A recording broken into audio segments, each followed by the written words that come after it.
Hi, my name is Gabrielle and I'm a student at the University of Michigan. I'm entering my 4th year and I'm studying psychology, hoping to eventually get a master's in social work. I first entered the University of Michigan in 2018 as a nursing major, but I changed majors and I'm going to share a little bit about that story.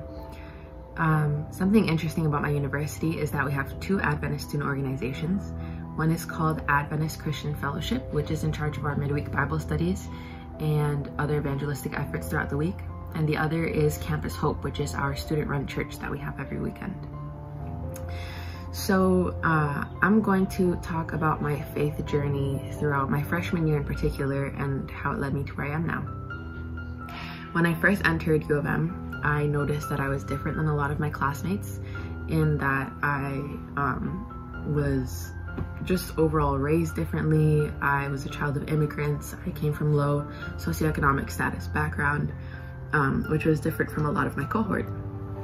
And this caused me to struggle a lot with imposter syndrome.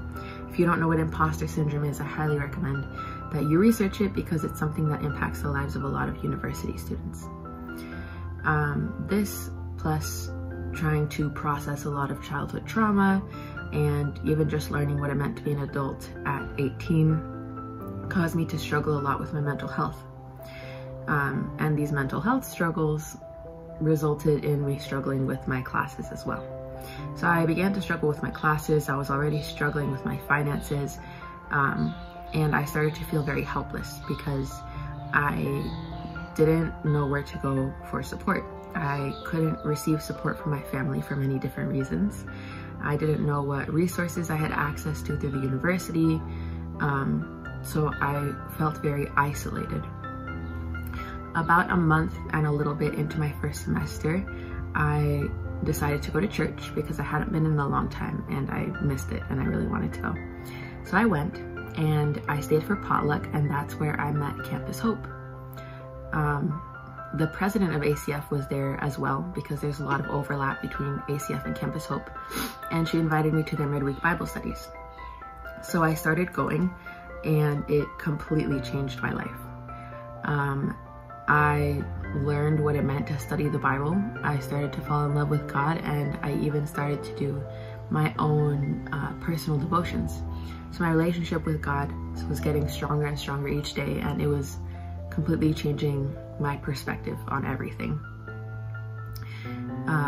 Well, my mental health continued to deteriorate.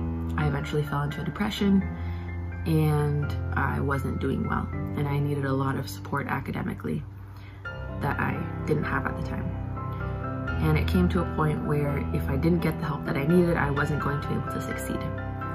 It was at this point when I started to become upset, particularly with God. I wondered why he brought me to U of M just to leave me there and have me fail, or why he promised me something that he wasn't going to deliver on, which I believed was success at U of M. And it reminded me of the story of the Israelites after they left Egypt with Moses. They went to the Red Sea and they were caught between the Red Sea and the Egyptians, and they said, "God, why did you bring us here to die? We were better off in Egypt."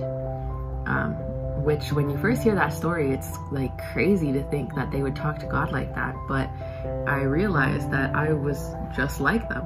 I said those same things to God, just in different circumstances, but God was faithful then, and he was faithful to me in 2018, and he's still faithful now. He parted the Red Sea. He told them in Exodus 14 verse 14, I believe, to just be still and watch him deliver them. And he did the same for me. He made a way where there was no way.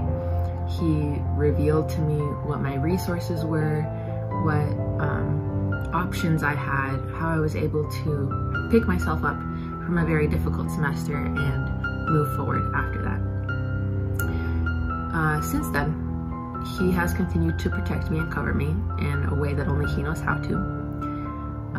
But things have definitely gotten worse. They've gotten more difficult, more challenging.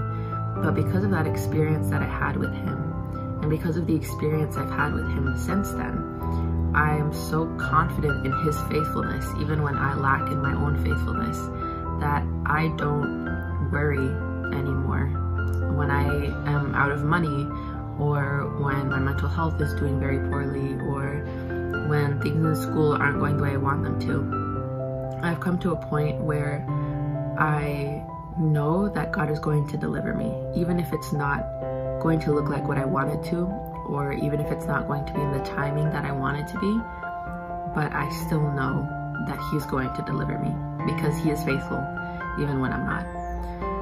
So I just want to encourage you,